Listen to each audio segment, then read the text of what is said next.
ان الحمد لله نحمده ونستعينه ونستغفره ونعوذ بالله من شرور انفسنا ومن سيئات اعمالنا من يهده الله فلا مضل له ومن يضلل فلا هادي له واشهد ان لا اله الا الله وحده لا شريك له واشهد ان محمدا عبده ورسوله اما بعد فان خير الحديث كتاب الله وخير الهدي هدي محمد صلى الله عليه واله وسلم وشر الامور محدثاتها وكل محدثة بدعة وكل بدعة ضلالة وكل ضلالة في النار.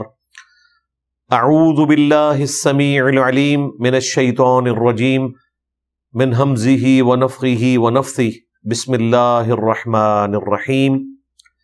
رب اشرح لی صدری ویسر لی امری واحلل عقدۃ من لسانی یفقہوا قولی. بسم اللہ الرحمن الرحیم. ان اللہ وملائکتہ یصلون علی النبی یا ایہا الذین آمنوا صلوا علیہ وسلموا تسلیما.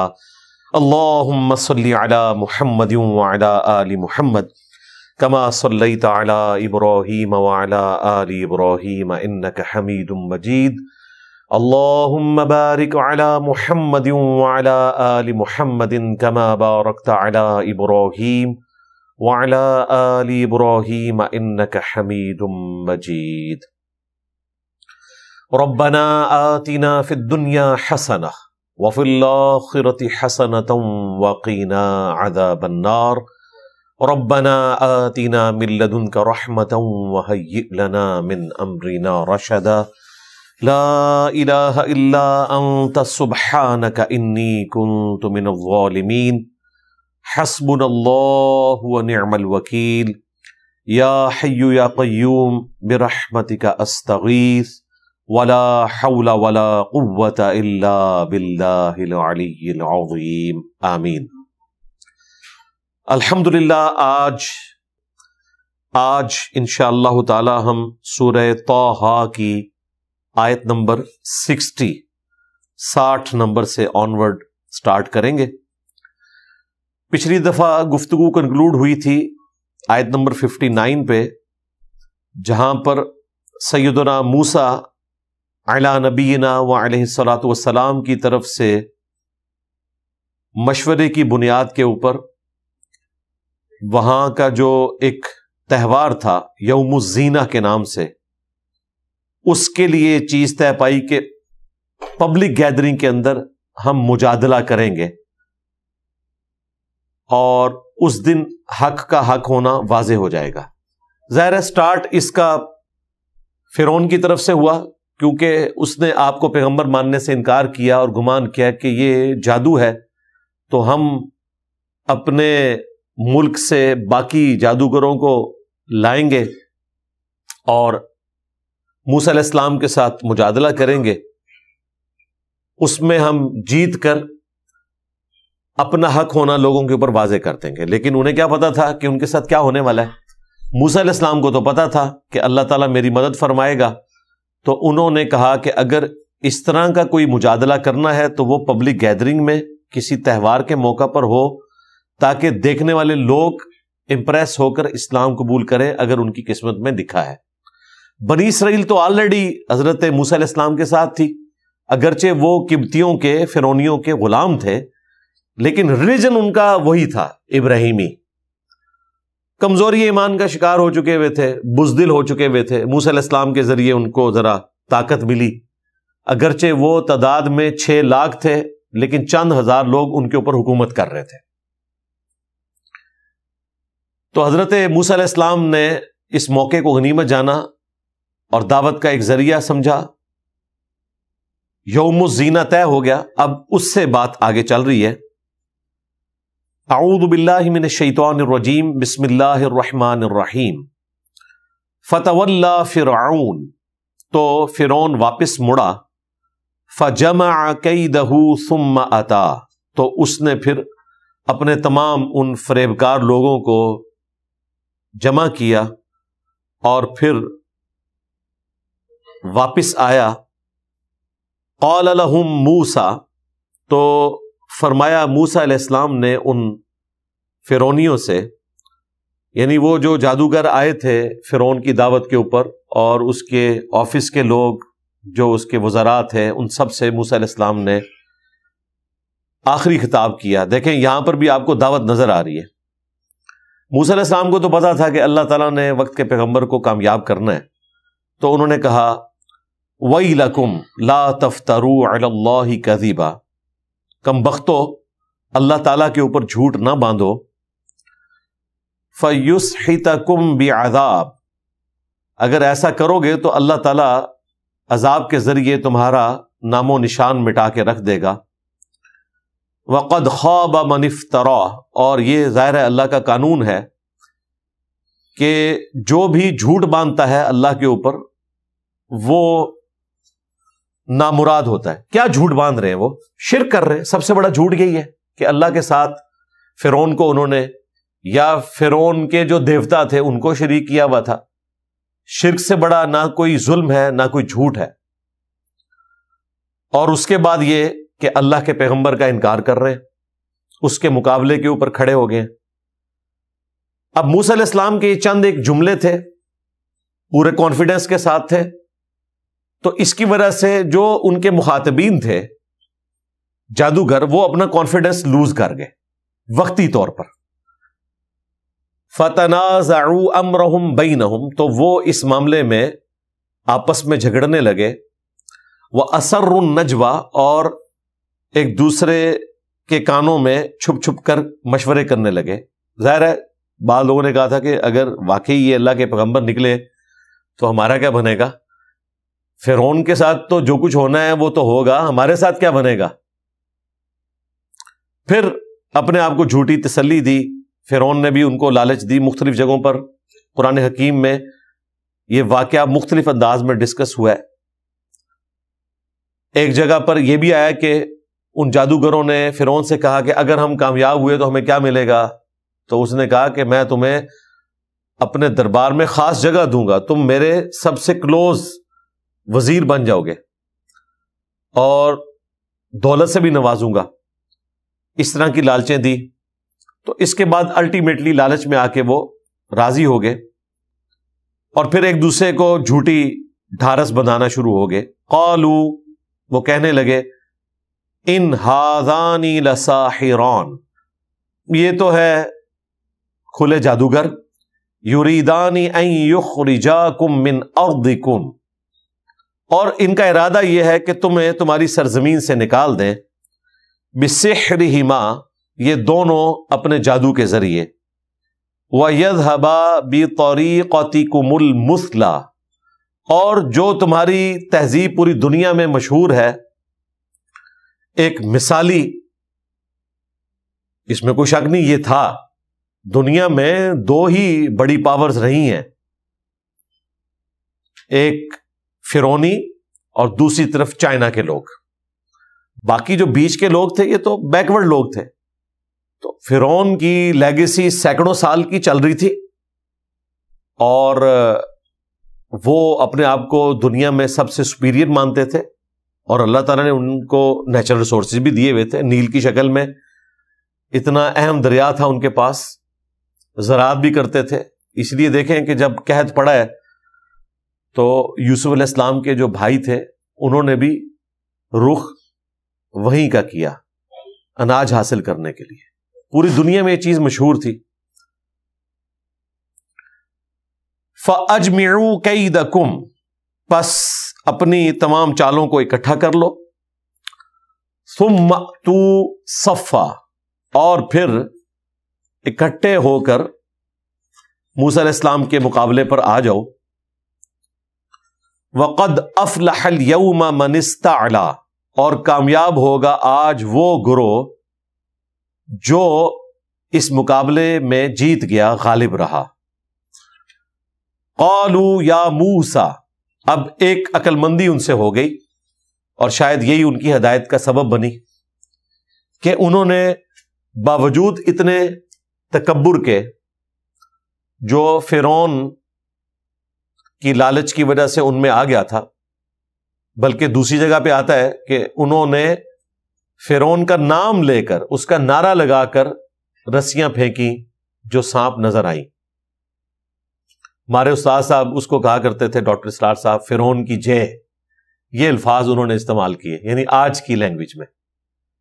اس کانفیڈنس کے باوجود ایک انہوں نے اچھی ایکٹیویٹی پرفارم کی کہ موسیٰ علیہ السلام کو انہوں نے اخلاقاً کہا کہ آپ اپنا وہ کرتب کر کے دکھائیں گے جس کو وہ کرتب سمجھتے تھے، وہ تو معجزہ ہے، یا ہم پہلے کرتب کر کے دکھائیں۔ شاید پیغمبر وقت کا اس طریقے سے احترام کرنا ان انٹینشنلی ان کی ہدایت کا سبب بن گیا۔ قالوا یا موسیٰ، تو انہوں نے کہا اے موسیٰ، اما ان تلقی و اما ان نکون اول من القا، کہ آپ پہلے اپنا وہ عصا پھینکیں گے یا جو بھی آپ دکھانا چاہتے ہیں وہ کریں گے، یا ہم اپنی طرف سے اس جادو کا آغاز کریں اور ہم جو کرتب دکھانا چاہتے ہیں وہ پبلک کے سامنے رکھیں۔ قال بل القوا، تو موسیٰ علیہ السلام نے کہا نہیں، بلکہ پہلے تم کر کے بتاؤ۔ موسیٰ علیہ السلام نے جو کچھ کرنا تھا وہ تو آلریڈی دنیا کو پتا تھا، کیونکہ فرعون کے دربار میں وہ یہ کر کے دکھا چکے تھے کہ عصا پھینکا وہ اژدہا بن گیا، اور ہاتھ کو بغل کے نیچے سے نکالا وہ سورج کی طرح روشن ہو گیا۔ موسیٰ علیہ السلام سے متعلق تو باقی لوگوں کو بھی اندازہ تھا، لیکن موسیٰ علیہ السلام کے لیے پہلا ایکسپیرینس تھا کہ یہ کیا کر کے دکھائیں گے، تو انہوں نے کہا تم پہلے کرو۔ فَإِذَا حِبَالُهُمْ وَعِصِيُّهُمْ يُخَيَّلُ إِلَيْهِ مِنْ سِحْرِهِمْ أَنَّهَا تَسْعَى، پھر انہوں نے یکایک اپنی رسیاں اور لاٹھیاں پبلکلی پھینکی، اور وہ موسیٰ علیہ السلام کو یوں لگا گویا کہ وہ حرکت کر رہی ہیں، یعنی پریکٹیکلی وہ لاٹھیاں یا رسیاں سانپ نہیں تھیں، لیکن گویا کہ وہ سانپ نظر آ رہی تھی، کیونکہ پریکٹیکلی اگر وہ سانپ بن جاتی تو اللہ تعالیٰ کا قانون قدرت سٹیک پہ لگتا ہے۔ سورۃ الحج میں آیا کہ کوئی ایک مکھی بھی پیدا نہیں کر سکتا۔ جادو کے ذریعے سے آپ نظر بندی کرتے ہیں، آپ کوئی چیز پیدا نہیں کر سکتے، کوئی لیونگ تھنگ آپ بنا نہیں سکتے۔ نان لیونگ تھنگ کو بظاہر آپ لیونگ تھنگ دکھا سکتے ہیں، اور وہ جادوگروں کو بھی پتا تھا کہ یہ لاٹھیاں ان کی اور رسیاں سانپ بنی نہیں ہیں، یہ نظر آ رہی ہیں۔ حیران کن بات ہے، یہاں پر سنگولر کا صیغہ استعمال ہوا ہے، یخیل الیہ من سحرہم، یعنی موسیٰ علیہ السلام کو یوں لگا۔ اس کا مطلب ہے کہ موسیٰ علیہ السلام کے اوپر بھی ان کا جادو چل گیا، ورنہ موسیٰ علیہ السلام کو تو وہ لاٹھی نظر آنی چاہیے تھی، رسیاں نظر آنی چاہیے تھی، باقیوں کو لگتا کہ یہ گویا کے سانپ ہے، موسیٰ علیہ السلام کو تو وہی کچھ نظر آنا چاہیے تھا جو پریکٹیکلی تھا۔ اگر ایسا ہوتا تو موسیٰ علیہ السلام کے لیے تو امتحان باقی نہ رہتا، موسیٰ علیہ السلام کے لیے بھی امتحان تھا، پلس ہمیں بڑا فائدہ ہوا۔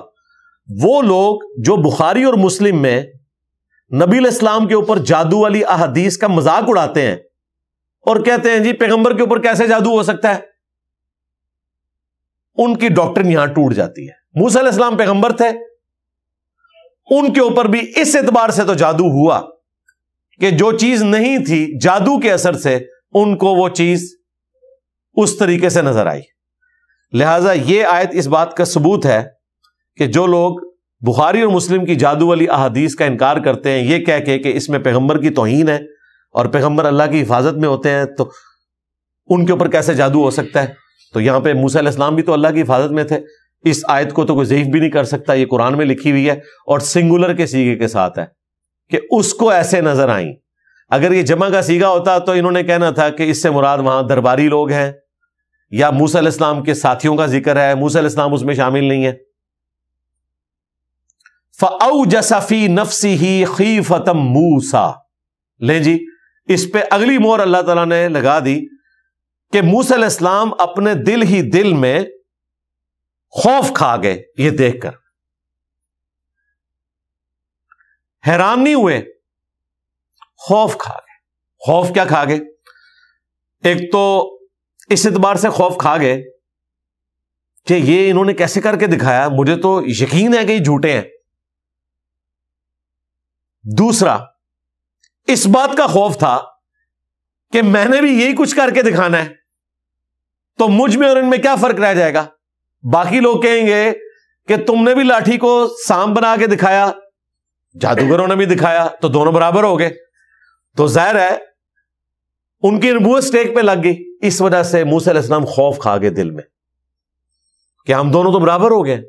ان کے تو دماغ میں بھی یہ نہیں تھی بات, نہ اس وقت تک اللہ تعالیٰ نے ان کو یہ بات بتائی تھی کہ اللہ تعالیٰ اس جادو کو کس طریقے سے ختم کرے گا.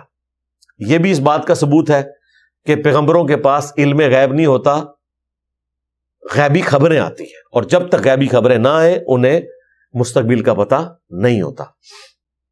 دوسرا, یہ جو اپنے بزرگ بابوں کے بارے میں کلیم کرتے ہیں کہ چاہیں تو اشاروں سے اپنے کایا ہی پلٹ دیں دنیا کی, خام خواہ انہوں نے موسیٰ علیہ السلام اولو العزم 5 پیغمبروں میں ہے, وہ تو کوئی کایا نہیں پلٹ سکتے. وہ خود خوف کھا گئے ہیں ان جادوگروں کی اس ایکٹیویٹی کو دیکھ کر. تیسری بات یہ بھی پتہ چلی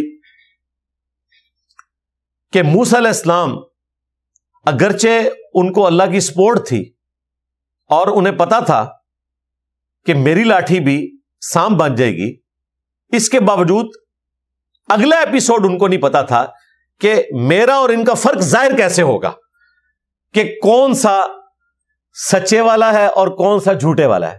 کیونکہ جب میری آنکھوں پہ پردہ انہوں نے ڈال دیا تو باقی لوگ بھی یہی دیکھ رہے ہوں گے کہ دونوں ایک جیسے ہیں, ایک بڑا بھرا ہے باقی چھوٹے بھرا نے, سائز کا کوئی فرق ہوگا کیا ہوگا. اب اس موقع کے اوپر اللہ تعالیٰ نے انٹروین کیا. قلنا لا تخف, ہم نے موسیٰ علیہ السلام سے فرمایا وحی کے ذریعے, مت خوف کھاؤ, انک انت الاعلی, بے شک تم ہی غالب رہو گے. وَأَلْقِ مَا فِي يَمِينِكَ, بس تم یہ کرو کہ جو تمہارے ہاتھ میں ہے نا عصا, اسے زمین پہ ڈال دو. تلقف ما صنعوا, یہ نگل جائے گا جو انہوں نے جادو دکھایا نا, اس سب کو ہڑپ کر جائے گا. اور یہ پہلا ایکسپیرینس تھا موسیٰ علیہ السلام کا. ابھی تک موسیٰ علیہ السلام نے اس لاٹھی کو اژدہا سانپ بنتے ہوئے دیکھا تھا, کھاتے پیتے نہیں دیکھا تھا. اس لیے ان کو تو نہیں پتا تھا کہ یہ اس طریقے سے کھائے پیے گا جس طرح کے اوریجنل والے کھاتے پیتے ہیں. یہ ایک سادہ سی ایک ایکٹیویٹی ہوتی ہے, اس کے بعد میں ہاتھ لگاتا ہوں واپس لاٹھی کی فارم میں آ جاتی ہے وہ چیز. تو موسیٰ علیہ السلام کو تو نہیں پتا تھا کہ ایسا ہوگا. اللہ تعالیٰ نے کہا کہ دیکھو یہ کھا جائے گا. انما صنعوا کید ساحر, انہوں نے جو کاریگری کر کے دکھائی ہے وہ تو ایک کھلا جادو ہے. ولا یفلح الساحر حیث اتا, اور جادوگر کبھی بھی کامیاب نہیں ہو سکتے وہ جس مرضی راستے سے آئیں, بشرطے کہ آگے کوئی مؤمن کامل ہو. ویسے تو دنیا میں جادوگر ہی کامیاب ہیں, کیونکہ سامنے جو ہیں وہ مومن ہے ہی نہیں ہے, نہ نماز نہ روزہ, اور پھر کہتے ہیں جی جادو ہوا ہے. پاکستان میں ہر بے روزگار آدمی کہتا ہے کہ مجھ پہ جادو ہے, بندش ہے. ہر ہارڈر عام انسان یہ کہتا ہے کہ میرے اوپر بندش ہوئی ہوئی ہے, بجائے یہ کہ وہ اپنی حرکتوں کے اوپر غور کرے. اس طرح کی چیزوں پہ ڈال دیتا ہے. اب یہاں پر وہ مسنگ لنک ہے کہ اس کے بعد کیا ہوا. ظاہر ہے اللہ تعالیٰ نے بتایا تو ویسا ہی ہو گیا. باقی جگہ پہ آتا ہے کہ جب موسیٰ علیہ السلام نے وہ لاٹھی پھینکی تو وہ ان ساری رسیوں کو ہڑپ کر گئی. اس کے بعد یہ چیز کلیئر ہو گئی کہ یہ اوریجنل مال تھا اور وہ تھا جعلی نظروں کا دھوکہ. اب یہ اتنی حیران کن چیز تھی کہ جس کی وجہ سے جادوگروں کو پتا چل گیا کہ یہ فزیکل کام اس طرح کا نہیں ہو سکتا. نظروں کا دھوکہ تو ہو سکتا ہے, لیکن یہ کام کرنا کہ ان رسیوں کو فزیکلی ہڑپ کر لینا اور وہاں سے ختم ہو جائیں, یہ ایک غیر معمولی چیز ہے. اس کی وجہ سے انہیں پتا چل گیا کہ یہ واقعی اللہ کے پیغمبر ہیں. اور یہ نیچرل چیز ہے. جو شخص کسی فیلڈ کا ایکسپرٹ ہوتا ہے اسے اپنی فیلڈ کے ایپیکس کا پتہ ہوتا ہے. مثال کے طور پر آرتھوپیڈک سرجن کو پتا ہے کہ پنڈلی کی ہڈی کو سیکنڈز میں نہیں جوڑا جا سکتا. اب اگر کوئی شخص کسی کی پنڈلی کی ہڈی کو اسی وقت سیدھا کرے اور ہاتھ پھیر کر اسے کہے کہ کھڑا ہو اور چل، تو یہ میڈیکل سائنس میں امپاسبل ہے، آج کی ڈیٹ تک امپاسبل ہے، اور یہ قیامت تک امپاسبل ہی رہے گا، کیونکہ یہ وہ معجزہ ہے جو ہمارے پیغمبر نے کر کے دکھایا. صحیح بخاری میں آتا ہے ایک صحابی کی پنڈلی کی ہڈی ٹوٹ گئی تھی، اس کا کیورنگ پیریڈ ہے 8 سے 10 ہفتے تو کم از کم لینے ہیں، پھر بھی لائف ٹائم وہ اس طریقے سے ایکٹیو بندہ نہیں ہو سکتا. لیکن وہ صحابی کہتے ہیں کہ آپ نے ہاتھ پھیرا صلی اللہ علیہ وآلہ وسلم، گویا ایسا تھا کہ میری ہڈی کبھی ٹوٹی ہی نہیں، درد بھی جاتی رہی اور بالکل انڈو کر دیا، جس کو ہم کمپیوٹر کی لینگویج میں کہتے ہیں انڈو، جیسا کہ ٹوٹنے سے پہلے تھا.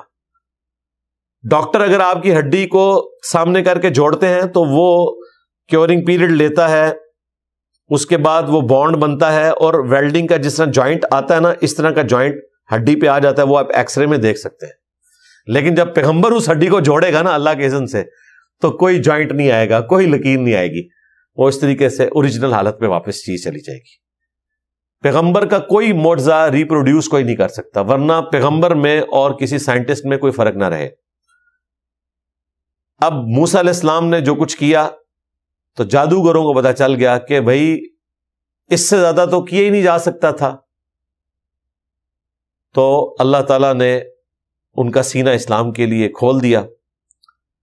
فَأُلْقِيَ السَّحَرَةُ سُجَّدًا، پس گرا دیے گئے جادوگر سجدے میں. یہ الفاظ بڑے امپورٹنٹ ہیں. یہ نہیں آیا کہ جادوگر فوراً سجدے میں چلے گئے، نہیں، یا جادوگروں نے سجدہ کیا، نہیں، گرا دیے گئے غیر ارادی طور پر. وہ اتنے امپریس ہوئے کہ انہیں کچھ سمجھ نہیں آئی، وہ فوراً سجدے میں گرے اور انہوں نے کہا قالوا آمنا برب ہارون و موسیٰ، کہ بے شک ہم ایمان لائے ہارون اور موسیٰ علیہ السلام کے رب کے اوپر.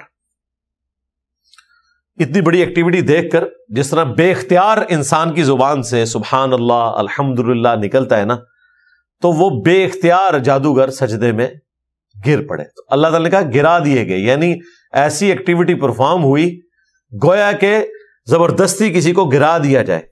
وہ اپنے جذبات کے اوپر کنٹرول ہی نہیں کر سکے. نہ صرف وہ گرے ہیں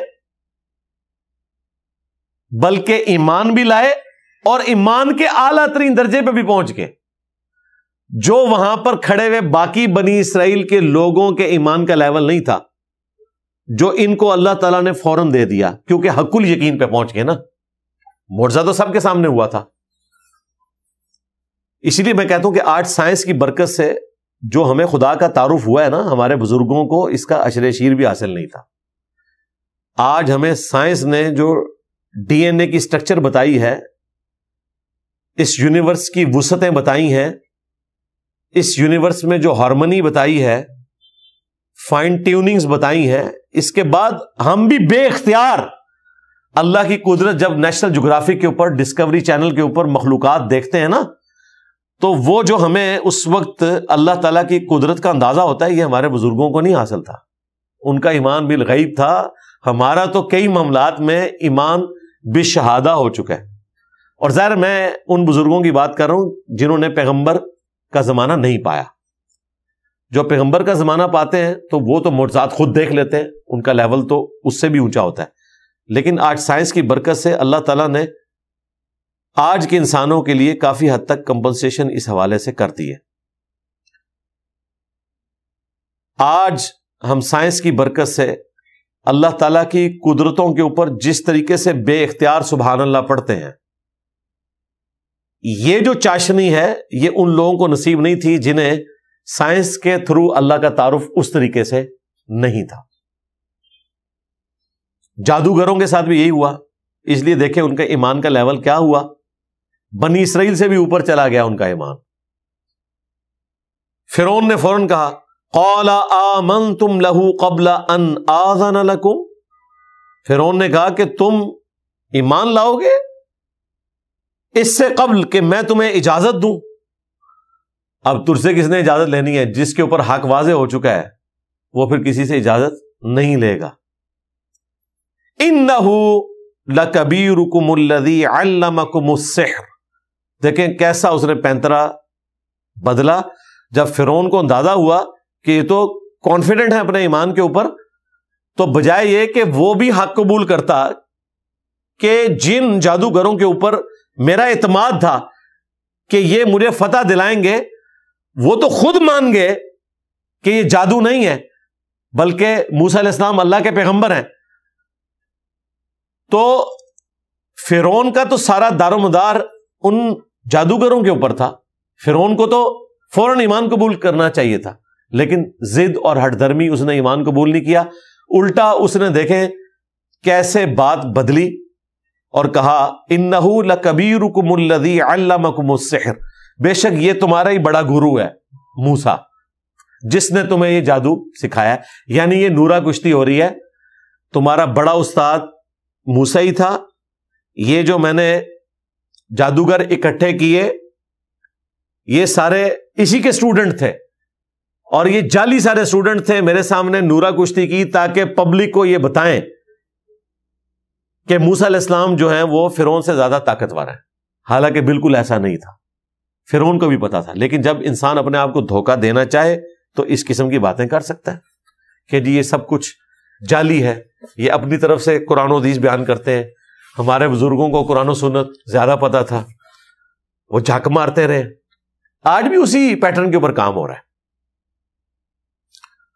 اب اس کے اوپر بھی تسلی نہیں ہوئی تو اس نے اگلی دھمکی لگائی، فَلَأُقَطِّعَنَّ أَيْدِيَكُمْ وَأَرْجُلَكُمْ مِنْ خِلَافٍ، اس نے کہا کہ اگر تم اس راہ حق سے نہ ہٹے تو میں بالضرور کاٹ دوں گا تمہارے ہاتھوں کو اور پاؤں کو مخالف سمت سے، یعنی دایاں ہاتھ کاٹوں گا اور بایاں پاؤں کاٹوں گا۔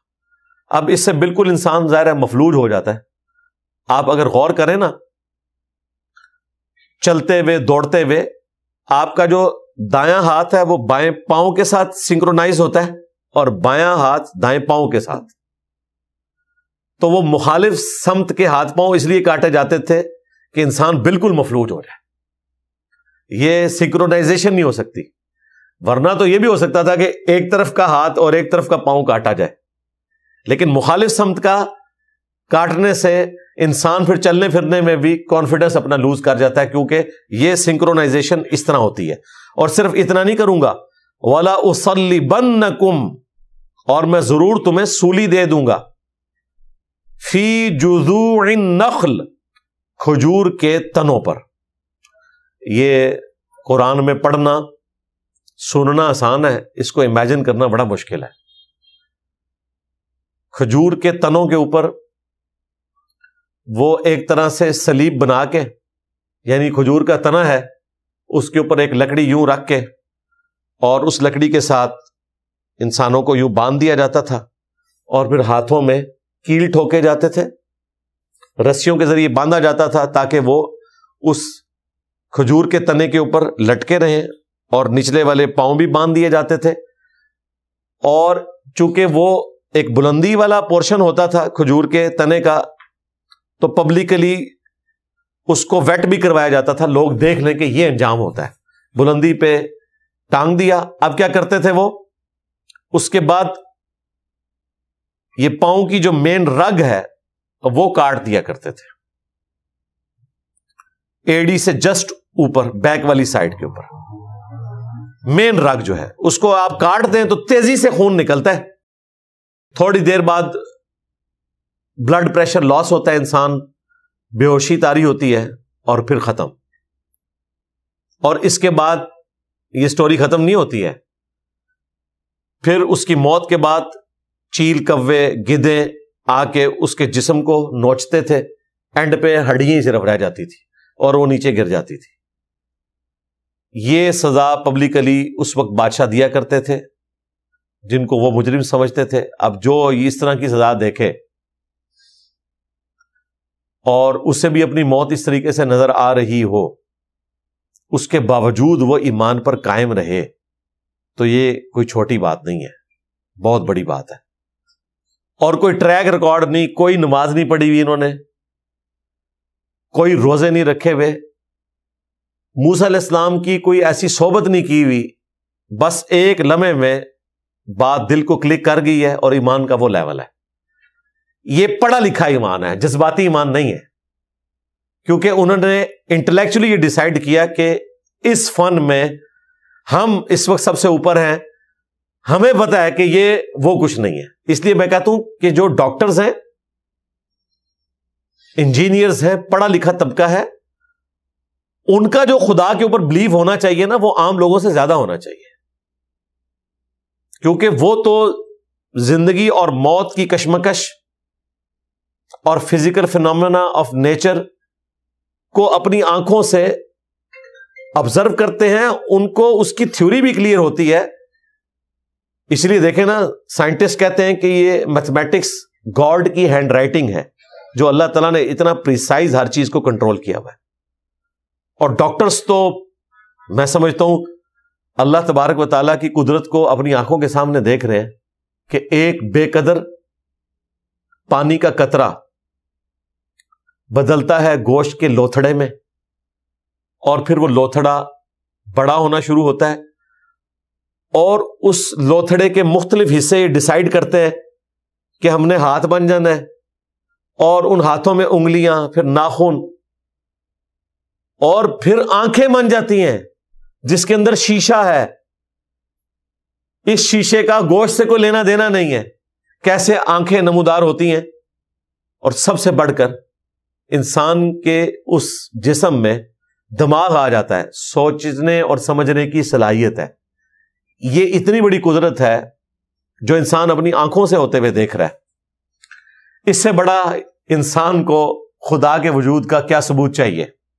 اور ڈاکٹرز تو یہ سب کچھ آبزرو کرتے ہیں، وہ تو خوردبین کے ذریعے، الٹرا ساؤنڈ کے ذریعے ایک ایک سٹیج کو آبزرو کرتے ہیں، تو خدا کی قدرتوں کا وہ ڈائریکٹ مشاہدہ کرتے ہیں جو عام لوگ نہیں کر سکتے۔ اب تو یوٹیوب کی برکت سے ہم نے ویڈیوز کی شکل میں وہ چیزیں دیکھ لی ہیں جو پہلے صرف ڈاکٹرز تک تھی۔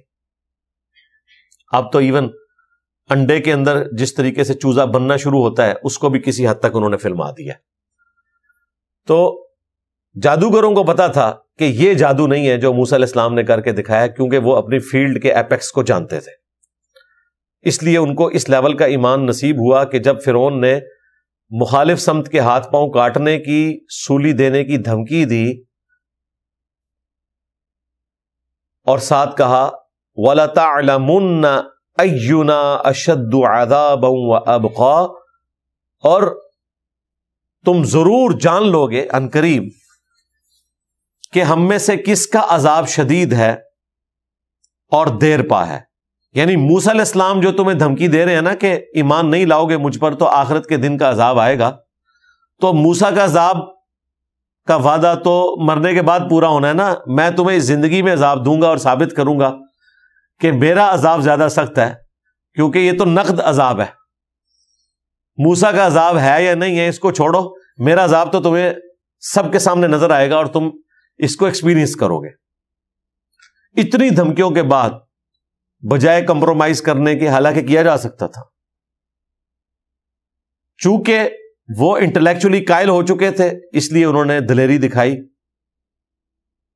قالوا لن نؤثرك على ما جاءنا من البينات، انہوں نے کہا کہ ہرگز ہم ترجیح نہیں دیں گے تمہیں بعد اس کے کہ ہمارے پاس روشن دلائل آ چکے ہیں۔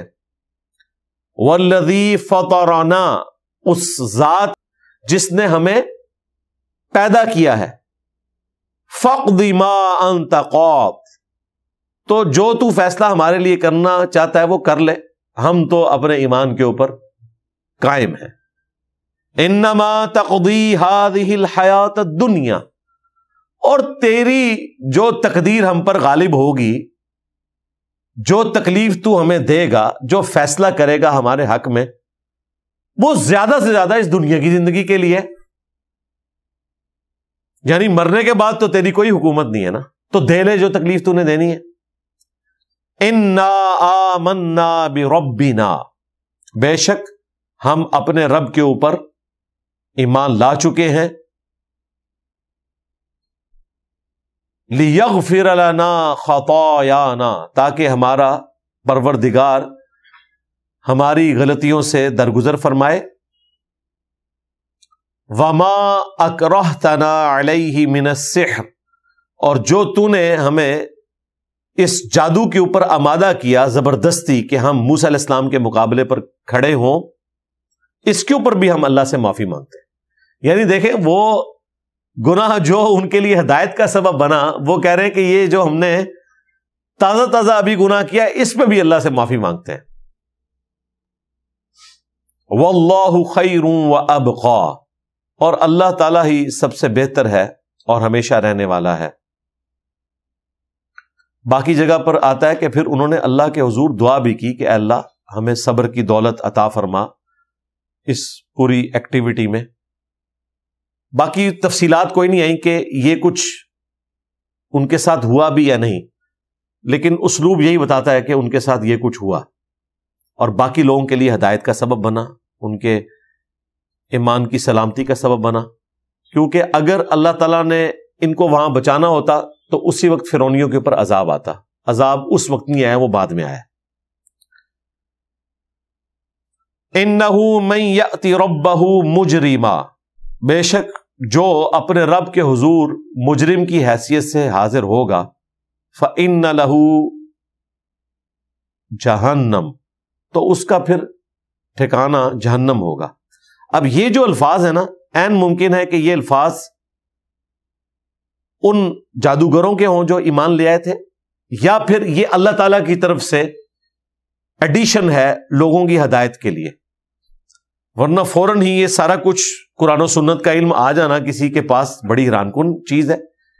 یا شاید موسیٰ علیہ السلام نے جب ان کو دعوت دی ہوگی تو سارا مقدمہ ان کے سامنے رکھا ہوگا، یا پھر انہیں اوور آل موسیٰ علیہ السلام کی شہرت کی وجہ سے پتا ہوگا کہ یہ وقت کے پیغمبر ہیں، اور وقت کا پیغمبر ظاہر یہی دعوت دیتا ہے کہ مجھ پر ایمان لاؤ ورنہ بڑے دن کا عذاب آ پکڑے گا اور قیامت کے دن اللہ تعالیٰ تمہیں جہنم میں پھینکے گا، اگر میری پیروی کرو گے تو جنت میں جاؤ گے۔ تو اس کی وجہ سے وہ یہ گفتگو کرنے میں کامیاب ہوئے۔ بے شک جو کوئی اللہ تعالیٰ کی بارگاہ میں، اپنے رب کی بارگاہ میں مجرم کی حیثیت سے پیش ہوگا تو اس کے لیے ہے جہنم، لا یموت فیہا ولا یحیا، جس میں نہ وہ زندوں میں ہوگا نہ مردوں میں ہوگا، والعیاذ باللہ تعالی۔ ومن یأتہ مؤمنا، اور جو کوئی اللہ کے حضور مؤمن کی حیثیت سے، ایمان والے کی حیثیت سے حاضر ہوا، قد عمل الصالحات، اور اس حال میں کہ بے شک اس نے نیک اعمال بھی کیے۔ دیکھیں اللہ تعالیٰ نے اس کو ان اٹینڈڈ نہیں چھوڑا، صرف ایمان لانا کافی نہیں ہے، نیک اعمال بھی کرنے ہیں۔ کفر کے لیے تو ذکر آیا کہ جو مجرم کی حیثیت سے آیا، کفر کر کے آیا، لیکن مؤمن کے لیے آیا کہ نہ صرف ایمان لایا بلکہ نیک اعمال بھی کیے۔ فَأُولَئِكَ لَهُمُ الدَّرَجَاتُ الْعُلَىٰ، تو پس اللہ تعالیٰ کے حضور اس کے لیے بلند درجے ہیں۔ وہ کیا ہے؟ جنات عدن تجری من تحتها الانہار، ایسے باغات ہیں ہمیشہ کے جن کے نیچے نہریں بہتی ہوں گی، خالدین فیہا، اور وہ اس میں رہیں گے ہمیشہ ہمیش۔ وَذَلِكَ جَزَاءُ مَن تَزَكَّىٰ، اور یہ بدلہ ہے اس کے لیے جو اپنے آپ کو پاک رکھتا ہے، پاکیزگی اختیار کرتا ہے، یعنی روحانی پاکیزگی بھی، گناہوں سے بھی اپنے آپ کو پاک رکھے، فزیکلی بھی پاک رکھے، تو اس کی جزا پھر اللہ کے حضور ایسی جنت ہے۔ اللہم اجعلنا منہم، اللہم انا نسألک جنت الفردوس، مع النبیین والصدیقین والشہداء والصالحین آمین۔ یہاں پر یہ جادوگروں کا واقعہ کمپلیٹ ہوا۔ اب اس کے بعد جو ایپیسوڈ ہوا، ظاہر ہے موسیٰ علیہ السلام کی دھاک بیٹھ گئی پوری سلطنت کے اوپر، بنی اسرائیل بھی کانفیڈنس میں آ گئے، اور فرعون بھی دبک گیا وقتی طور پر۔ اب اللہ تعالیٰ نے موسیٰ علیہ السلام کو یہ وحی کی کہ راتوں رات تم بنی اسرائیل کو لے کر نکلو۔ وہ بنی اسرائیل جس کو فرعون چھوڑنے کے لیے تیار نہیں ہو رہا تھا، وقتی طور پر مذاکرات کامیاب ہوئے، یا ایسا ہوا کہ اللہ تعالیٰ نے اس کو ایسا معاف کیا کہ اس کی نظروں کے سامنے 6 لاکھ لوگ اپنا سامان پیک کر کے وہاں سے نکل گئے، اور وہ دیکھتا رہ گیا۔ یہ کوئی اتنا آسان معاملہ نہیں تھا۔ کوئی حالات و واقعات اللہ تعالیٰ نے ایسے کر دیے، ایسا روب پڑ گیا کہ اس نے خود ہی اجازت دے دی یا خاموشی اختیار کر لی۔ تو موسیٰ علیہ السلام راتوں رات اپنے ساتھ ان لوگوں کو لے کر نکلے۔ 6 لاکھ کا لشکر تھا، اور ظاہر ہے کہ رات کو سارے تو سوئے نہیں ہوئے تھے، فرعون کے فوجی بھی ہوں گے، وہ بھی یہ سب کچھ دیکھ رہے ہوں گے۔ اللہ تعالیٰ نے کوئی ایسا ان کو معاف کیا، سامان پیک کیا، سب کچھ ہوا۔ 6 لاکھ کا لشکر، 12 قبائل، آلموسٹ 50 ہزار کے۔ اللہ تعالیٰ نے وہی فرمائی اور موسیٰ علیہ السلام ان کو لے کر نکلے۔ وَلَقَدْ أَوْحَيْنَا إِلَىٰ مُوسَىٰ، اور بے شک ہم نے موسیٰ علیہ السلام کو وحی کی، ان اسری بعبادی، کہ رات کے وقت میرے بندوں کو لے کر نکلو سرزمین مصر سے۔ فَاضْرِبْ لَهُمْ طَرِيقًا فِي الْبَحْرِ يَبَسًا، تو اللہ تعالیٰ نے عصا کی ضرب کے ذریعے ان کے لیے سمندر میں راستہ بنا دیا۔ لا تخافوا درکا ولا تخشا، نہ تمہیں پیچھے سے پکڑے جانے کا کوئی ڈر ہوگا اور نہ کوئی اندیشہ ہوگا۔ ظاہر اجمالاً بتایا، باقی یہ اس میں ترتیب اس طرح نہیں آئی۔ اگر ایگزیکٹلی اسی وقت بتایا ہوتا تو موسیٰ علیہ السلام کانفیڈنٹ ہوتے۔ باقی جگہوں پر آتا ہے کہ موسیٰ علیہ السلام سمندری جھیل کے جب کنارے پر پہنچے تو ساتھیوں نے کہا کہ آپ نے ہمیں مروا دیا، پیچھے فرعون کی فوج آ رہی ہے، کیونکہ وقتی طور پہ تو یہ نکل آئے، لیکن بعد میں فرعون کا جب ہوش ٹھکانے آیا تو وہ پھر اپنے لشکر کے ساتھ پیچھے آیا کہ میں انہیں پکڑوں گا، مفت کی لیبر ہمیں ملی ہوئی ہے، اتنے 100 سال سے ہم نے ان کو غلام بنایا ہوا ہے، تو میں تو ان کو نہیں جانے دوں گا۔ پیچھے وہ فوج لے کر آیا، اور بنی اسرائیل دیکھ لیں کتنے بزدل ہیں، 6 لاکھ ہو کر بھی چند ہزار کی فوج سے ہی ڈرے ہوئے تھے۔ سامنے سمندری جھیل تھی، یہ دریائے نیل عبور نہیں کیا، سمندری جھیل تھی، اور آج سے تقریباً 150-200 سال پہلے تک یہ جھیلیں موجود تھی۔ جب صحرائے سینا سے سفر کیا جاتا تھا تو ان سمندری جھیلوں کو عبور کیا جاتا تھا، لیکن وہ اتنا ٹف سفر تھا کہ اس کو پریفر نہیں کیا جاتا تھا، اس لیے پورا افریقہ گھوم کر یورپ سے تاجر جو ہیں وہ ایشیا کی طرف آیا کرتے تھے۔ یہ تو بعد میں گریٹ برٹن نے پورا وہاں پر فیزیبلٹی تیار کروائی اور اچھا خاصا خرچہ کیا، دنیا بھر سے انجینئرز بلائے کہ یہ جو چند ایک سمندری جھیلیں ہیں اگر ہم ان کو بیچ میں کھود کر ملا دیں تو ایک بڑی نہر بنائی جا سکتی ہے۔ تو نہر سوئس انہوں نے بنائی، اور وہ دنیا کی لائف لائن ہے۔ اس وقت دنیا کی 30% سے زیادہ تجارت اسی ایک چھوٹے سے راستے سے ہوتی ہے، جس نے ہزاروں کلومیٹر کا سفر جو ہے وہ چند 1 کلومیٹرز کے اوپر محدود کر دیا۔ میڈیٹرینین سی کو ریڈ سی کے ساتھ ملا دیا، اور موسیٰ علیہ السلام کے زمانے میں یہ سمندری جھیل تھی، کسی ایک جھیل کو انہوں نے عبور کرنا تھا، پیچھے سے فرعونی آ گئے، تو اللہ تعالیٰ نے موسیٰ علیہ السلام کو وحی کی کہ آپ اس عصا کو سمندر پہ اس جھیل کے اوپر ماریں تو ہم راستہ بنا دیں گے۔ اس سے پہلے موسیٰ علیہ السلام کو تو اندازہ نہیں تھا کہ اس میں اللہ نے یہ بھی طاقت رکھی ہوئی ہے، اور وہ راستہ بنا، آج کل نیٹ فلکس کے اوپر ایک نئی مووی آئی ہے موسیٰ علیہ السلام سے متعلق، اس میں انہوں نے یہ سب کچھ فلمایا ہے. وہ جو 10 کمانڈمنٹس تھی نا فلم، وہ تو پرانی ہے. اب جو نئی والی ہے وہ تو بڑی پرفیکشن کے ساتھ انہوں نے فلمائی ہوئی ہے. اس میں ظاہر ہے انہوں نے اپنا پوائنٹ آف ویو دکھایا، کچھ چیزیں اسلام کے ساتھ میچ کرتی ہیں، کچھ جوڈائزم کی چیزیں. بہرحال یہ منظر انہوں نے فلما دیا ہے. اور وہ جو قرآن میں 9 نشانیاں ہیں وہ بھی انہوں نے دکھائی ہیں. مینڈکوں کا جو عذاب ہے، مینڈک بھی دکھائے ہیں انہوں نے. اور اسی طریقے سے خون کا عذاب جو آیا تھا وہ بھی، کھٹمل بھی، یہ ساری چیزیں انہوں نے دکھائی ہیں. اور بالکل لگتا ہے کہ وہ اس زمانے میں انہوں نے پہنچا دیا ہے. تو اللہ تعالیٰ فرماتا ہے کہ ہم نے موسیٰ علیہ السلام کو وحی کے ذریعے بتایا کہ آپ کو ہم سمندر میں راستہ بھی بنا دیں گے اور آپ کو کوئی خوف نہیں ہوگا.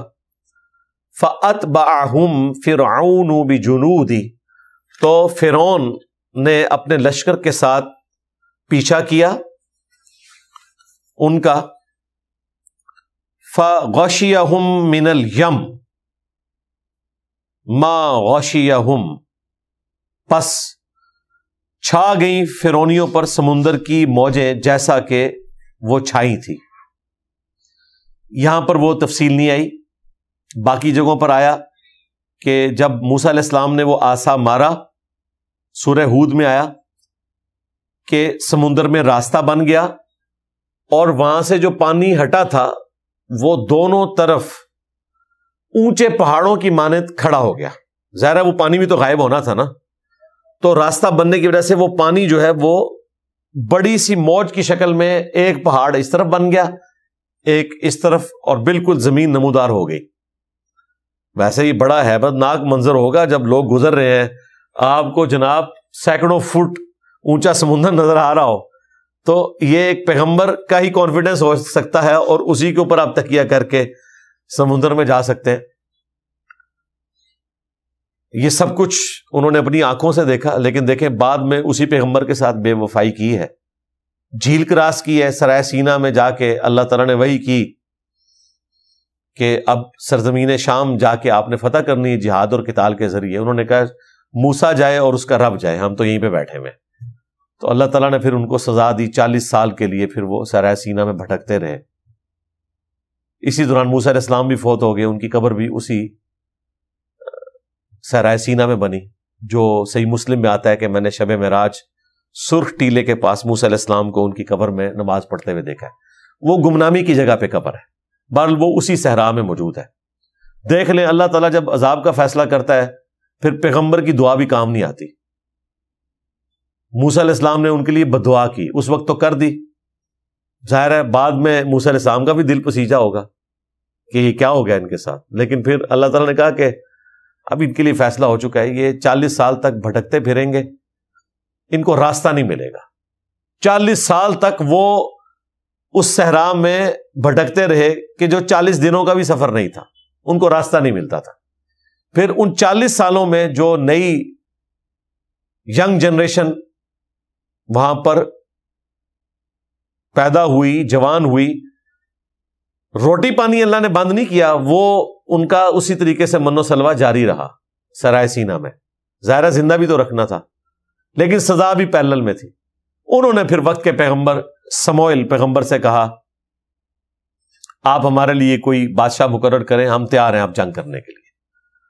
تو پھر حضرت طالوت علیہ السلام کو وقت کے پیغمبر نے ان کا آرمی چیف مقرر کیا، اور پھر طالوت اور جالوت کی جنگ والا معاملہ ہوا. الٹیمیٹلی پھر مسلمانوں نے فتح حاصل کی اور اللہ تعالیٰ نے اس آزمائش سے ان مسلمانوں کو نکالا.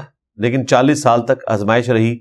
اس میں ہی اصحاب سبت والا واقعہ بھی جو سورۃ الاعراف میں آیا کہ جو ہفتے کے دن کا شکار منع تھا، وہ بھی ان کے ساتھ معاملہ ہوا. یہ سب کچھ جب دیکھتے ہیں تو پھر اندازہ ہوتا ہے کہ یہودیوں کو جو اللہ تعالیٰ نے باوجود اس کے کہ وہ پیغمبروں کے ماننے والے ہیں اور توحید پر آج تک اس طریقے سے قائم ہیں، ایک خدا کے ماننے والے ہیں، زیر عتاب کیوں رکھا ہوا ہے؟ کیونکہ انہوں نے اپنے انبیاء کے ساتھ غداری کی اور ان کی نسلوں نے بھی اپنے انبیاء کے ساتھ وفاداری نہیں کی اور اپنے بزرگ بابوں کی روش کو نہیں چھوڑا. سب سے بڑا جرم ان کا بنی اسرائیل کے جو آخری پیغمبر تھے عیسیٰ ابن مریم، ان کا انکار کرنا ہے۔ اسی لیے اللہ تعالیٰ نے ان پر عذاب کا آخری جو کوڑا رکھا ہے وہ حضرت عیسیٰ ابن مریم کے ذریعے رکھا ہے۔ وہی دجال کو قتل کریں گے، اور اس وقت کے جو اس طریقے کے سخت یہودی ہوں گے ان کا قتل بھی عیسیٰ ابن مریم کے ذریعے ہوگا۔